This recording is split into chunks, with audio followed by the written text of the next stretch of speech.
ಸ್ತೋತ್ರವಾಗಲಿ. ಮತ್ತೊಂದು ದಿನವನ್ನು ಕಾಣುವಂತೆ ದೇವರು ನಮಗೆ ಸಹಾಯ ಮಾಡೋದಕ್ಕಾಗಿ ಸ್ತೋತ್ರ.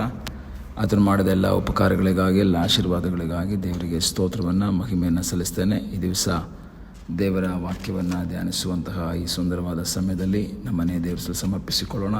ಇಂದಿನ ವೇದ ಅಧ್ಯಯನಕ್ಕಾಗಿ ಒಂದು ವಾಕ್ಯವನ್ನು ಓದಿಕೊಳ್ಳೋಣ. ಮತ್ತಾಯನು ಬರೆದ ಸುವಾರ್ತೆ 28ನೇ ಅಧ್ಯಾಯ, ಅದರ 5ನೇ ವಾಕ್ಯ. ಆಗ ದೂತನು ಆ ಹೆಂಗಸರಿಗೆ, ನೀವು ಹೆದರಬೇಡಿರಿ, ಶಿಲುಬೆಗೆ ಹಾಕಲ್ಪಟ್ಟಿದ್ದ ಯೇಸುವನ್ನು ಹುಡುಕುತ್ತೀರೆಂದು ಬಲ್ಲೆನು. ಆತನು ಇಲ್ಲಿ ಇಲ್ಲ, ತಾನು ಹೇಳಿದಂತೆ ಎದ್ದಿದ್ದಾನೆ. ಯೇಸು ಸ್ವಾಮಿ ತನ್ನ ಪ್ರಾಣವನ್ನು ಕೊಟ್ಟ ನಂತರ ಪಿಲಾತನು ಯೋಸೇಪನಿಗೆ ಆ ಶರೀರವನ್ನು ಕೊಡ್ತಾನೆ. ಯೋಸೇಪನು ಅದನ್ನು ಸಮಾಧಿ ಮಾಡ್ತಾನೆ. ನಂತರ ಯೇಸುಸ್ವಾಮಿ ಹೇಳಿದಂತಹ ಮಾತಿನ ಮೇರೆಗೆ ಎಲ್ಲ ಜನರು ಕಾಯ್ತಾ ಇದ್ದಾರೆ. 3ನೇ ದಿವಸ ಪುನರುತ್ಥಾನನಾಗ್ತಾನೆ.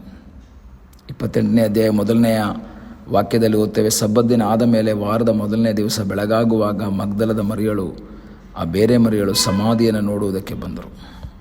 ಇದು ಈ 3ನೇ ದಿವಸ ಸಮಾಧಿಯನ್ನು ನೋಡುವುದಕ್ಕಾಗಿ ಬಂದರು ಅಂತ ಹೇಳೋದು ಒಂದು ನಿರೀಕ್ಷೆಯಿಂದ ಬರ್ತಾ ಇದ್ದಾರೆ.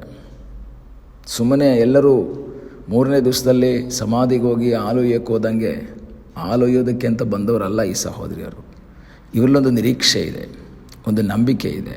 ಕಾರಣ, ಈ ಭೂಮಿಯಲ್ಲಿ ಆತನಿದ್ದಾಗ, ನಮ್ಮ ಸಂಗಡ ಮಾತನಾಡ್ತಾ ಇದ್ದಾಗ ಯೇಸು ಒಂದು ಮಾತು ಹೇಳಿದ್ರು, ನಾನು 3ನೇ ದಿವಸ ಎದ್ದೇಳ್ತೀನಿ. ಯೋನನ ಹಾಗೆ ಒಂದು ಅದ್ಭುತ. ಯೋನನು ಮೀನಿನ ಹೊಟ್ಟೆಯೊಳಗೆ 3 ದಿವಸ ಇದ್ದ. ನಾನು ಸಹ 3 ದಿವಸ ಆದಮೇಲೆ ಎದ್ದು ಬರ್ತೀನಿ. ಈ ದೇವಾಲಯವನ್ನು ಕೆಡವಿರಿ, 3 ದಿವಸದೊಳಗೆ ಇದನ್ನು ಕಟ್ಟುವೆನು. ಹೀಗೆ ಅನೇಕ ಸಂಗತಿಗಳನ್ನು ತನ್ನ ಪುನರುತ್ಥಾನದ ಕುರಿತಾಗಿ ತಿಳಿಸ್ಕೊಟ್ಟಿದ್ರು. ಈಗ ಒಂದು ನಿರೀಕ್ಷೆಯೊಂದಿಗೆ ಸಮಾಧಿಗೆ ಬಂದಿದ್ದಾರೆ. ಕಾರಣ, ಸಮಾಧಿಗೆ ದೊಡ್ಡ ಕಲ್ಲನ್ನು ಮುಚ್ಚಿದ್ದಾರೆ, ಅದಕ್ಕೆ ಸೀಲ್ ಹಾಕಿದ್ದಾರೆ. ರೋಮನ್ ಸರ್ಕಾರದ ಮುದ್ರೆ ಅದರ ಮೇಲಿದೆ. ಒಂದು ರೀತಿಯಲ್ಲಿ ಒಂದು ಭಾಗದಲ್ಲಿ ಹೇಗೆ ಎಂಬ ಒಂದು ಪ್ರಶ್ನೆ ಕಾಡ್ತಾ ಇದ್ದರೂ ಸಹ ಅವರಲ್ಲಿ ಒಂದು ನಂಬಿಕೆ ಇದೆ. ನನ್ನ ಯೇಸು, ನಮ್ಮ ಯೇಸು ತಾನು ಹೇಳಿದಂತೆ ಪುನರುತ್ಥಾನಗೊಳ್ತಾನೆ. ಪ್ರಿಯ ದೇವರ ಮಕ್ಕಳೇ, ಈ ದಿವಸ ಈ ಈಸ್ಟರ್ ದಿನದಂದು ದೇವರ ವಾಕ್ಯದ ಆಧಾರದಲ್ಲಿ ನಿಮಗೆ ತಿಳಿಸ್ತೇನೆ.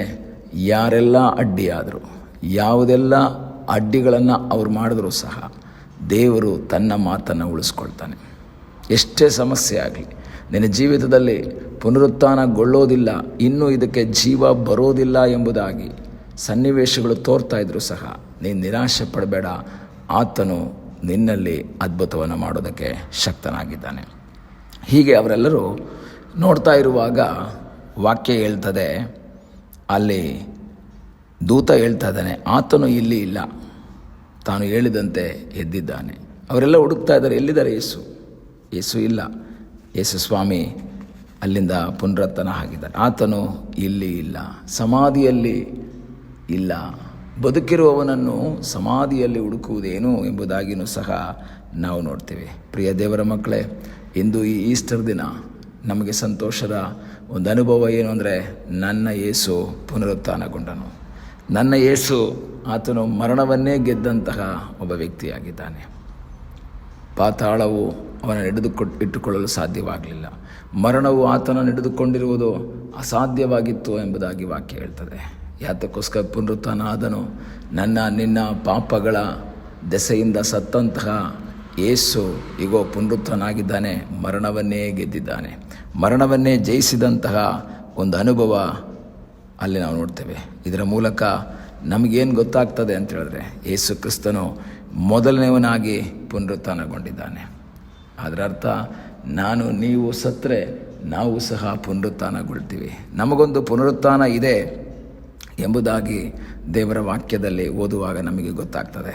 ಆದ್ದರಿಂದ ನಮ್ಮ ಜೀವಿತದಲ್ಲಿ ಕ್ರಿಸ್ತನ ಮರಣ ನಂತರ ಉಂಟಾದಂತಹ ಪುನರುತ್ಥಾನ ನನ್ನಲ್ಲಿ ಒಂದು ನಿರೀಕ್ಷೆಯನ್ನು ಹುಟ್ಟಿಸ್ತದೆ. ನಾನು ಸತ್ತರೆ ನಾನು ಕ್ರಿಸ್ತನ ಆ ಬರೋಣದಲ್ಲಿ ಪುನರುತ್ಥಾನನಾಗ್ತೀನಿ. 1 ಥೆಸಲೋನಿಕ ಪತ್ರಿಕೆಯಲ್ಲಿ ಓದ್ತೇವೆ, ಕರ್ತನು ತಾನು ಆಜ್ಞಾಘೋಷದೊಡನೆಯೋ ಪ್ರಧಾನ ದೂತನ ಶಬ್ದದೊಡನೆಯೋ ದೇವರ ತುತ್ತೂರಿಯೊಡನೆಯೋ ಆಕಾಶದಿಂದ ಇಳಿದು ಬರುವನು. ಆಗ ಕ್ರಿಸ್ತನಲ್ಲಿರುವ ಸತ್ತವರು ಮೊದಲು ಎದ್ದು ಬರುವರು.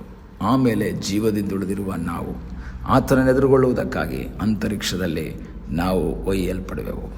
ಈ ದಿವಸಗಳಲ್ಲಿ ನಮ್ಮಲ್ಲಿ ಒಂದು ನಂಬಿಕೆ ಉಂಟಾಗಲಿ. ಇದೇ ದಿನಗಳಲ್ಲಿ, ಈ ಹತ್ತಿರದ ದಿನಗಳಲ್ಲಿ ಯೇಸು ಸ್ವಾಮಿ ಬರ್ತಾನೆ. ಒಂದು ವೇಳೆ ಯೇಸು ಸ್ವಾಮಿ ಬರೋದಕ್ಕಿಂತ ಮುಂಚೆ ನಾನು ಪ್ರಾಣ ನಷ್ಟ ಹೊಂದಿದ್ದಾರೆ ಕ್ರಿಸ್ತನಲ್ಲಿದ್ದಂತಹ ವ್ಯಕ್ತಿಗಳು ಮೊದಲು ಎದ್ದು ಬರ್ತಾರೆ ಎಂಬ ವಾಕ್ಯದ ಆಧಾರದಲ್ಲಿ ನಾನು ಸಹ ಪುನರುತ್ಥಾನನಾಗ್ತೀನಿ. ನನಗೂ ಒಂದು ಪುನರುತ್ಥಾನ ಇದೆ. ಈ ದಿವಸಗಳಲ್ಲಿ ಅದಕ್ಕಾಗಿ ಕಾಯೋಣ. ಅಲ್ಲ, ಯೇಸು ಸ್ವಾಮಿ ಬರುವಾಗ ನಾನು ಜೀವಂತವಾಗಿದ್ದರೆ, ದೇವರ ವಾಕ್ಯ ಹೇಳ್ತದೆ, ನಾನು ರೂಪಾಂತರ ಹೊಂದುವಂತಹ ಒಂದು ಅನುಭವ, ಆ ರೂಪಾಂತರದ ಅನುಭವವನ್ನು ಹೊಂದಿಕೊಳ್ಳುವ ಹಾಗೆ ಕರ್ತನು ನಮ್ಮ ಜೀವಿತದಲ್ಲೇ ಸಹಾಯ ಮಾಡಲಿ. ಈ ಈಸ್ಟರ್ ದಿನದಂದು ನಾವು ತಿಳ್ಕೊಳ್ಬೇಕು, ನನಗೂ ಒಂದು ಈಸ್ಟರ್ ಇದೆ. ನಾನು ಸಹ ಒಂದಲ್ಲ ಒಂದು ದಿವಸ ಪುನರುತ್ಥಾನ ಆಗ್ತೀನಿ, ಇಲ್ಲ ರೂಪಾಂತರ. ಈ ಎರಡರಲ್ಲಿ ಯಾವುದೋ ಒಂದು ನನ್ನ ಜೀವಿತದಲ್ಲಿ ನಡೀತದೆ. ಅದಕ್ಕೆ ಅದಾಗಬೇಕು ಅಂತ ಹೇಳಿದ್ರೆ ನಾವೇನು ಮಾಡಬೇಕು? ಕರ್ತನ ಬರೋಣಕ್ಕಾಗಿ ಎದುರು ನೋಡುತ್ತಾ ಪರಿಶುದ್ಧವಾಗಿ ಆತನ ವಾಕ್ಯವನ್ನು ಸ್ವೀಕರಿಸಿ ವಾಕ್ಯಕ್ಕನುಸಾರವಾಗಿ ಜೀವಿಸುವಂತೆ ದೇವರು ನಮಗೆ ಸಹಾಯ ಮಾಡಲಿ. ಕಣ್ಣುಗಳನ್ನ ಮುಚ್ಚೋಣ, ಪ್ರಾರ್ಥನೆ ಮಾಡೋಣ. ನಮ್ಮನ್ನು ಬಹಳವಾಗಿ ಪ್ರೀತಿ ಮಾಡುವ ಪರಲೋಕದ ತಂದೆಯಾದ ದೇವರೇ, ಮತ್ತೊಂದು ದಿವಸ ದೇವರೇ ನಿನ್ನ ಸಂಧಾನದಿಂದ ಬಂದಿದ್ದೇವೆ. ಈ ಈಸ್ಟರ್ ದಿನದಂದು ನಿನ್ನ ವಾಕ್ಯವನ್ನು ಕೇಳುವಂತೆ ಸಹಾಯ ಮಾಡಿದ್ದಕ್ಕಾಗಿ ಸ್ತೋತ್ರ. ದೇವರೇ, ನಮಗಾಗಿ ಸತ್ತು 3ನೇ ದಿನದಲ್ಲಿ ಮೃತ್ಯುಂಜಯನಾದಂಥ ಯೇಸುವೆ, ನಿನ್ನ ವಾಕ್ಯಕ್ಕನುಸಾರವಾಗಿ ನಿನಗಾಗಿ ಜೀವಿಸುತ್ತಾ ಒಂದಲ್ಲ ಒಂದು ದಿವಸ ನಿನ್ನ ಬರುಣದಲ್ಲಿ ಪುನರುತ್ಥಾನ ಅಥವಾ ರೂಪಾಂತರವನ್ನು ಹೊಂದುವಂತೆ ಕರ್ತನೆ ನೀ ನಮಗೆ ಕೃಪೆ ಮಾಡು ಎಂಬುದಾಗಿ ನಾವು ಪ್ರಾರ್ಥಿಸ್ತೇವೆ. ಪ್ರಾರ್ಥನೆಯನ್ನು ಕೇಳಿದ್ದಕ್ಕಾಗಿ ನಿನಗೆ ಸ್ತೋತ್ರ. ಯೇಸುವಿನ ಮುದ್ದಾದ ಹೆಸರಿನಲ್ಲಿ ಬೇಡಿಕೊಳ್ಳುತ್ತೇವೆ ನಮ್ಮ ಪ್ರೀತಿಯ ತಂದೆಯೇ. ಆಮೇನ್. God bless you.